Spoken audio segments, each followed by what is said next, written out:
Bonjour, ravi de vous retrouver à la une de l'actualité. Les professionnels du tourisme commencent à dresser un premier bilan de leur début de saison.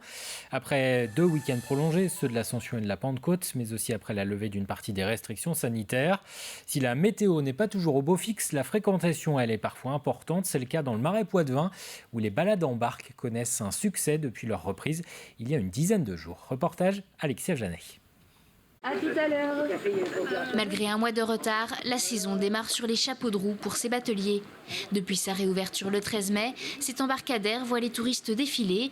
Il faut même faire la file pour prendre son embarcation sur la Venise verte. Le week-end prolongé de l'Ascension, par exemple, ces bateliers ont amené plus de 600 personnes à travers le Marais Poitevin. À partir du moment où tout rouvre, les gens réservent directement leur place à droite à gauche et puis ils veulent vite venir pour pouvoir se dépayser entre guillemets, quoi. Donc je dis oui, effectivement, quand ça a réouvert pour l'Ascension, on a eu beaucoup de personnes qui sont venues faire leur balade, elles attendaient ça depuis très longtemps. Et ouais, c'était une belle journée, ouais, le début de l'Ascension. Victime de son succès, l'embarcadère est même obligé de refuser des clients. Pour cette reprise, les bateliers doivent respecter un protocole sanitaire qui leur prend du temps et limite donc le nombre de balades dans la journée. Là où un guide pouvait repartir aussitôt, par exemple en promenade, là il va prendre 5-10 minutes entre chaque barque pour pouvoir nettoyer sa barque, la désinfecter. Et donc ça, cumulé sur le nombre de guides et le nombre de balades potentielles dans la journée, forcément on perd des clients. Alors ceux qui ont la possibilité de partir sont contents qu'on prenne, mais effectivement on fait beaucoup de déçus malheureusement, donc c'est compliqué de passer de zéro activité à 100%, voire des fois aller au-delà. C'est la deuxième année consécutive que les bateliers se retrouvent privés d'avant-saison. Malgré la fréquentation du moment, cela ne suffira jamais à rattraper le manque à gagner, mais le gérant reste optimiste. Pour lui, l'important est de reprendre une activité économique. Le fait de beaucoup travailler sur les mois d'ouverture, au moins au niveau des saisonniers, alors leur contrat est réduit malheureusement pour eux, mais ils restent avec des bons contrats de saison. Après, on ne fera pas le chiffre d'affaires total des années précédant Covid, même avec beaucoup d'affluence, parce que notre capacité d'accueil reste quand même malgré tout limitée. Les bateliers espèrent pouvoir terminer leur saison comme prévu en novembre, sans fermeture forcée, et ainsi pouvoir assurer un été qui s'annonce prometteur.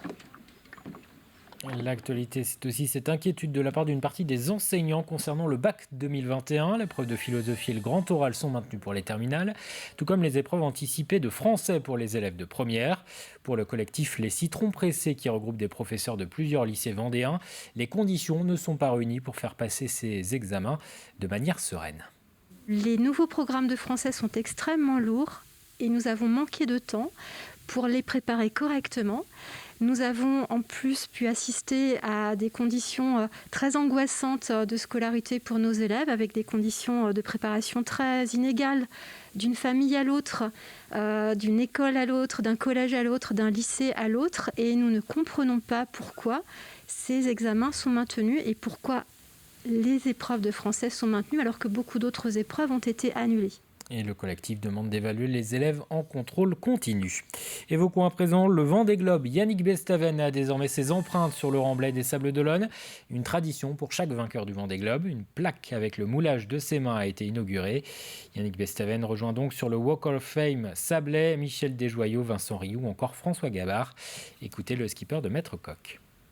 C'est toujours impressionnant, c'est la première fois que ça m'arrive de mettre mes empreintes dans une ville et que ce soit au sable qui m'a vu partir et revenir vainqueur de ce Vendée Globe. C'est vraiment un honneur et c'est pour ça que je remercie tous les Sablés, les Vendéens pour cette belle plaque offerte sur le remblai. Ouais. C'est une grande émotion, hein.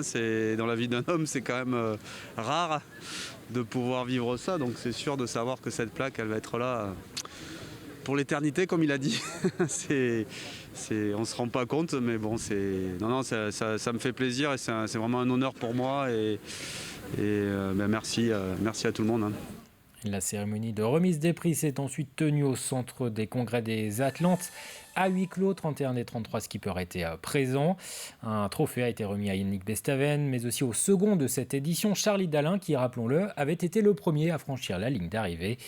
Une édition exceptionnelle pour le directeur de course, Jacques Carès.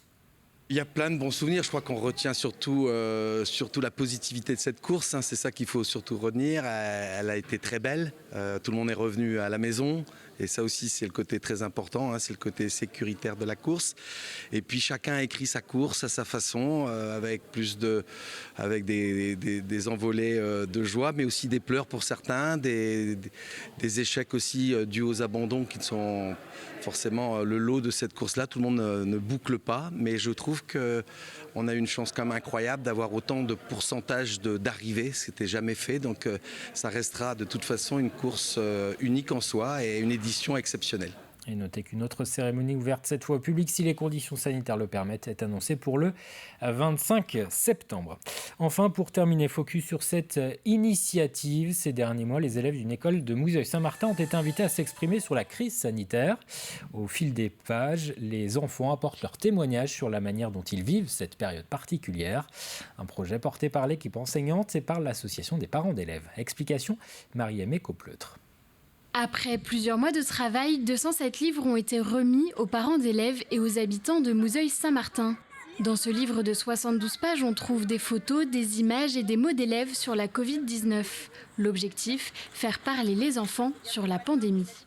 On a répondu à des questions sur le Covid-19 et à des questions par exemple à quoi ressemble le Covid ou des choses comme ça. J'ai compris que ça énervait tout le monde. C'est comme une grippe mais en plus fort et dangereux.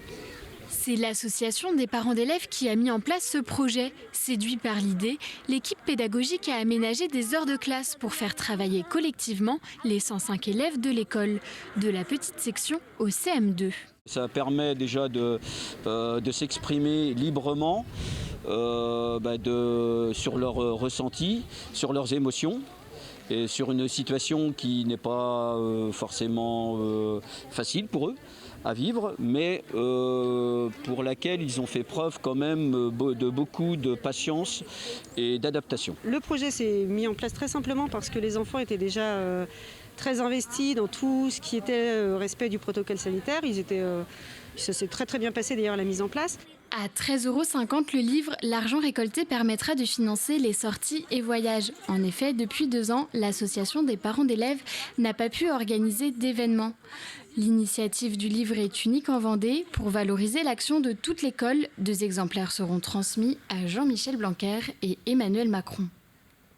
C'est la fin de cette édition. Merci de votre attention. Très bon après-midi sur TV Vendée.